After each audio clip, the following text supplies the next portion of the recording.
वैशाख मास महात्म्य का 11वां अध्याय। 10वें अध्याय में हमने जाना था कि किस प्रकार शिवजी के तीसरे नेत्र के खुलने से कामदेव भस्म हो गए थे। आगे की कथा हम 11वें अध्याय में जानेंगे। राजा मैथिली ने पूछा कि जब कामदेव भस्म हो गया तो फिर उसकी उत्पत्ति कैसे हुई। शुद्धदेव कहने लगे कि यह कथा स्वामी कार्तिकेय के जन्म की है, जो यश और पुण्य देने वाली है। जब भगवान महादेव जी ने कामदेव को जला दिया तो उसकी स्त्री रति अपने पति को भस्म हुआ देखकर शोक से मूर्छित हो गई। जब 2 घड़ी के पश्चात उसकी मूर्छा गई तो अत्यंत विलाप करने लगी, जिससे सारा तपोवन दुखमय हो गया। अब रति ने चिता में जलकर शरीर त्याग देने का विचार किया और अपने पति के मित्र बसंत को पति की अंतिम क्रिया करने को बुलाया। जब तक वह चिता बना ही रही थी कि बसंत भी वहां आ गया। वह रति को देख अति दुखित हो रति को समझाने लगा और कहने लगा कि आत्मघात करना उचित नहीं तथा धर्म से के विपरीत है।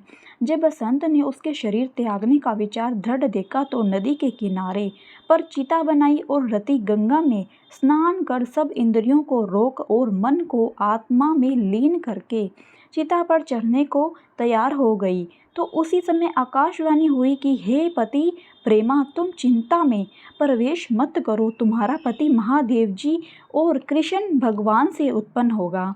इस प्रकार कर्म से 2 जन्म होंगे, तब दूसरे जन्म में श्री कृष्ण के द्वारा रुक्मिणी के गर्भ से प्रद्युम्न रूप में उत्पन्न होगा।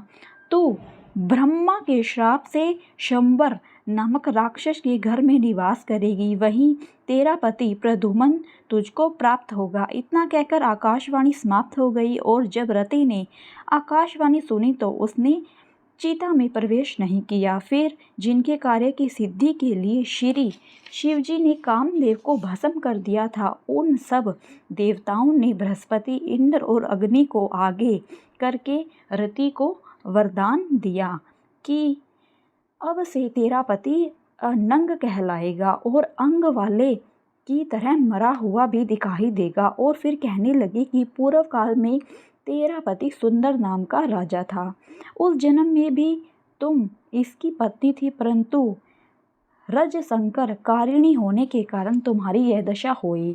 अब वैशाख मास में मंदाकिनी नामक नदी में स्नान करके मधुसूदन भगवान का पूजन तथा उनकी दिव्य कथा सुनने से अशून्य शयन नाम काम का व्रत करने से तुम्हारा पति अवश्य तुमको मिल जाएगा। रति को इस प्रकार वरदान देकर सब देवता अपने अपने स्थान को चले गए और रति ने भी कलेश से निवृत्त होकर मेष की संक्रांति में गंगा स्नान कर पवित्रता से लक्षुण्य शयन व्रत को धारण किया।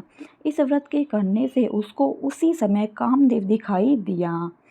उसने वैशाख मास में कर्तव्य धर्म नहीं किया था, इसी कारण परमात्मा को पुत्र होने का भी अंगहीन हुआ। श्रुतदेव कहने लगे कि जब महादेव पार्वती ही के सन्मुख खड़े हुए अंतर ध्यान हो गए तो पार्वती वहां खड़ी रह गई और सोचने लगे कि अब क्या किया जाए।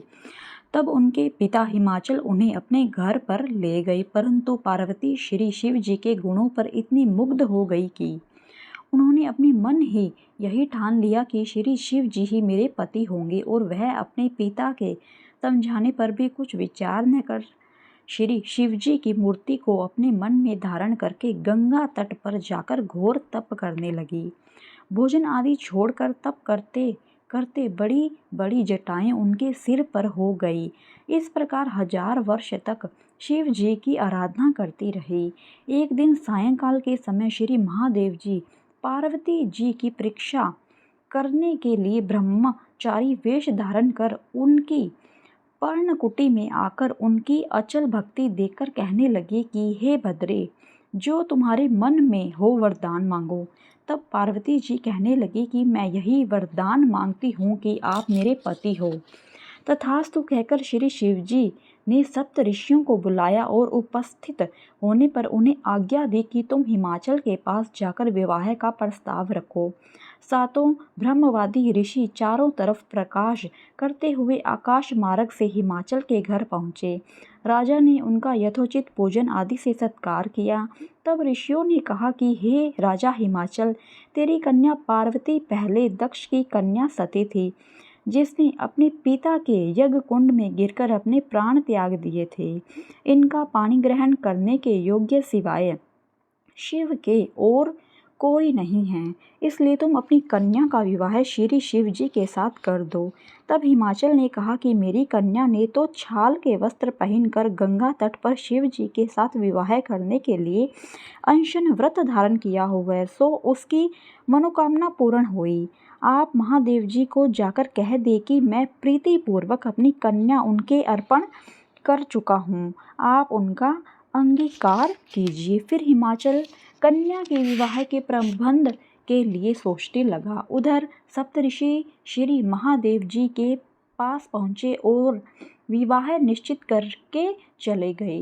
इसके पश्चात निश्चित तिथि पर लक्ष्मी आदि सब देवियों और विष्णु आदि सब देवताओं ने विवाह महोत्सव बारात के संग आकर लेकर श्री महादेव जी बैल पर आरूढ़ होकर चारों ओर भूत गणों से सेवित शंख, भेरी, मृदंग आदि बाजों के शब्द के साथ तथा वंदी जनों के समूह सहित ऋषि गणों की वेद ध्वनि से हिमाचल के घर में प्रवेश किया और सुंदर शुभ मुहूर्त, लगन तथा शुभ ग्रहों की दृष्टि में हिमाचल ने अपनी कन्या श्री पार्वती जी का विवाह श्री महादेव जी से कर दिया।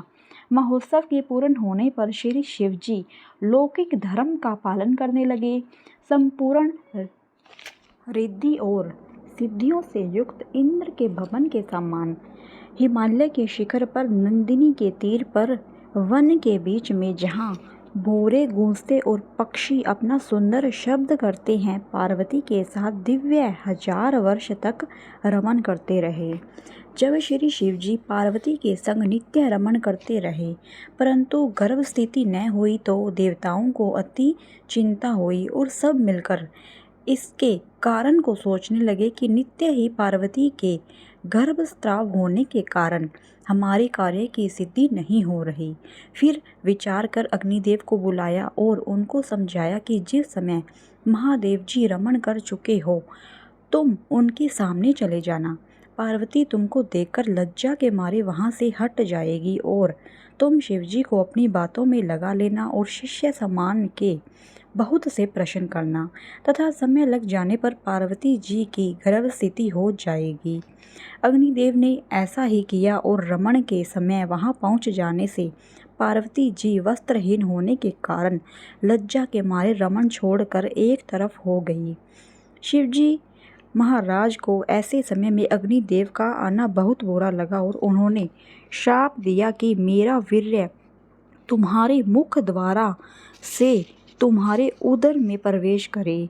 जब अग्नि ने उस वीर्य को अपने उदर में ग्रहण कर लिया और 10 महीने बीत जाने पर उस तेज वीर्य को गंगा जी में डाल दिया। गंगा जी भी उसको सहन न कर सकी और उसको सरबतों में फेंक दिया और वहाँ पर उसके 6 भाग हो गए। तब ब्रह्मा जी ने 6 कन्याओं को भेजा। उन्होंने उन 6 भागों को जोड़ा, जिससे 6 मुख और 1 अंग ऐसी आकृति का बालक बन गया। वह बहुत दिनों तक उन सरकंडों में ही पड़ा रहा। एक दिन श्री महादेव जी और पार्वती जी बैल पर चढ़े जा रहे थे कि सहसा पार्वती जी के स्तनों से दुग्ध की धारा बहने लगी। तब पार्वती जी ने श्री महादेव जी से इसका कारण पूछा तो श्री महादेव जी बोले, हे देवी, मैं इसका कारण कहता हूँ। देखो, यह पास में ही तुम्हारा पुत्र पड़ा हुआ है। और फिर श्री महादेव जी ने पिछली सारी कथा पार्वती जी को सुनाई और कहा कि उसी को देखकर तुम्हारे स्तनों में दुग्ध आ गया है, क्योंकि तुम्हारा ही पुत्र है। महादेव जी की यह बात सुनकर पार्वती जी ने उस बालक को उठा लिया तथा अपनी गोद में बिठाकर उसको अपने स्तनों का दूध पिलाने लगी। इस प्रकार पार्वती जी पुत्र स्नेह में मुग्ध होकर उसको कैलाश में ले गई और उसका पालन पोषण करने लगी। श्रुतदेव कहने लगे कि राजन, यह कुमार के जन्म की कथा मैंने तुमसे कही। धन्यवाद मित्रों, यह अध्याय यहीं पर समाप्त होता है। आगे की कथा हम 12वें अध्याय में जानेंगे। धन्यवाद। जय श्री हरि।